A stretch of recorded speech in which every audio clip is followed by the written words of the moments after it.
Please note, we would like to make it very clear, we are totally against the form of discipline described in the articles and accounts being used on minors and non-consenting adults. Although some of these accounts are fictional, and others may be an exaggerated reality, none of them are too far from the truth of what really happened back in those days. School saw 6 girls caned.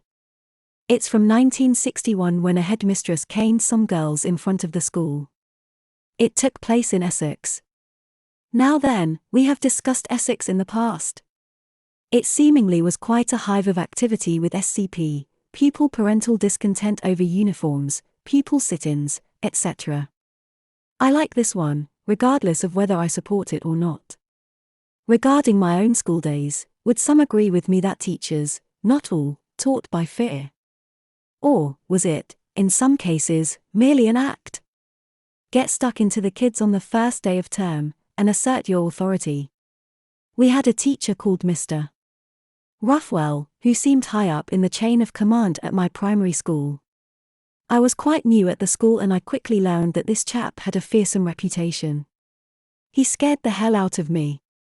He brought a thin rattan into every lesson.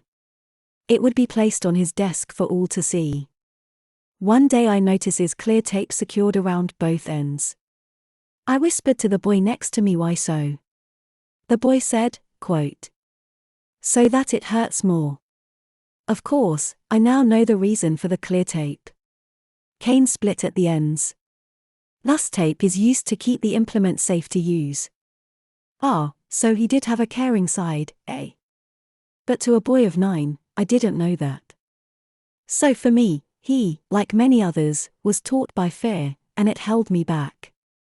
I was an inhibited little boy, and my feelings are that had I been taught in the school of today, I would have flourished. As I have said before, quite often, work takes me into schools and I see the improvements with my own eyes. I have never had a cane that split at the end in normal use, only when struck against a hard surface, such as a desk or chair, in a fit of anger. Clear tape is very light, but at my school a damaged cane was wrapped at the tip in the old-fashioned tar-impregnated canvas electrical insulation tape. In later years I tried doing the same and, while the tape is not that heavy, the extra weight at the tip did make a distinct difference. Your fellow pupil may have been right, my experiment showed that a cane with a wrapped tip did hurt more. At my junior school, I can remember taking a cane to the teacher from his cupboard which was completely encased in what appeared to be clear tape.